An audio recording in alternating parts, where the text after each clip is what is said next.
台空军 F-16V 刚入役，我空军歼十 C 就换装一个航空旅。换装歼十 C 对我东部战区航空旅来说意味着什么？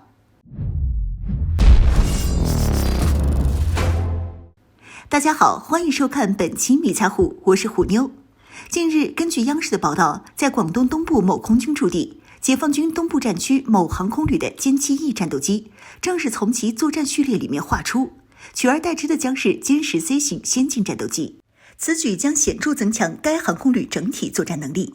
对此，台媒认为指向性明显，因为早在11月初，台军方宣布其空军下属的战斗机第4战术联队换装了新式的 F-16V 型战机。此种战机是目前比较先进的 4.5 代战斗机，可以有效地和大陆解放军的常规战机相抗衡。因此，解放军此时换装更先进的歼十 C 战机，就是与台空军进行隔空叫板。但是，台湾媒体也承认，此举对于大陆东部战区空军意义重大。之前，这个换装歼十 C 的大陆东部战区航空旅是唯一装备2代战斗机的部队。现在，随着歼十 C 的换装，台空军面对的大陆东部战区空军已经全数换装了4、5代战斗机，对台湾空军来说压力巨大。那么，东部战区空军换装歼十 C 到底意味着什么呢？长久以来，面临台海第一线的东部战区某航空旅装备的都是歼7E型战斗机。面对紧迫的台海局势，歼7E显然难以胜任继续执行战斗任务。歼7是解放军空军60年代后期装备的飞机，原型还是苏联的米格21。虽然歼7E经过了一些气动外形、HUD 和新航电等设备的改进，但是其本质还是一个2代机。歼7E从90年代服役至今也有30多年了，现在仅存的优势也就是机动性方面，总体性能在90年代尚可。该机并不具备完全的超视距空战能力、事态感知能力和较远的作战半径。面对台湾空军装备的 IDF 和 F-16系列战斗机，不具备任何的优势，因此退役是无可厚非的。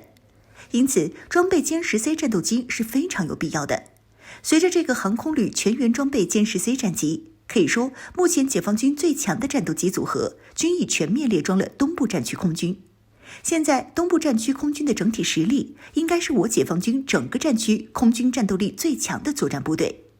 早在之前，根据央视的报道，我们可以陆陆续续的知道，东部战区这数个空军旅分别换装了歼20、歼16、歼11A、歼10A 等新锐战机。此次加上歼十 C 战机，那么中国空军的歼20、歼16、歼十 C 空军最强3剑客则再度聚首，可谓是如虎添翼。因此，通过综合分析和央视等官媒的报道，我们就能知道，当前中国空军对于东部战区的空军建设程度是远超其他战区的空军部队。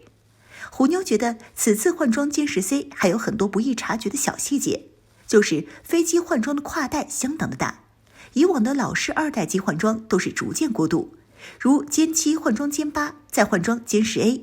战斗机的换装都是一步步提升的。但是此次东部战区航空旅直接从歼7E这种老式的2代机换装最先进的 4.5 代歼十 C 战斗机，可谓是一步登天，令人吃惊。因为歼7E和歼十 C 无论是在性能和科技水平上可谓是天差地别，类似于小灵通与智能手机的差别。因此此次跨代换装速度之快令人惊讶。不过不排除2个原因，首先就是歼十 C 的先进性和可操作性达到了一个完美的平衡，能够使装备过2代机的空军部队可以快速的上手歼十 C， 并且形成初步的作战能力。如果真是这样，那么今后另外装备歼7E的其他兄弟部队可以借鉴这种模式进行跨代换装战斗机，可显著增强空军的整体作战实力。另外一个原因，可能就是这支航空旅在装备歼7E的时候，有相当一部分时间是在从老式3代机到4代机过渡训练的，完全掌握4代机特性后才装备歼十 C。当然，无论以上哪种可能，只要换装歼十 C， 那么部队其整体作战实力上几个台阶是没有任何问题的。当前台海局势并不乐观，东部战区空军又处在关键的节点上，而对面的台湾空军开始了 F-16V 战斗机的换装工作。预计今后2年，台空军的 F-16V 战斗机装备总数将超过200多架。因此，无论怎么讲，淘汰掉已经落后的2代战机，换装先进的 4.5 代战斗机是很有必要的。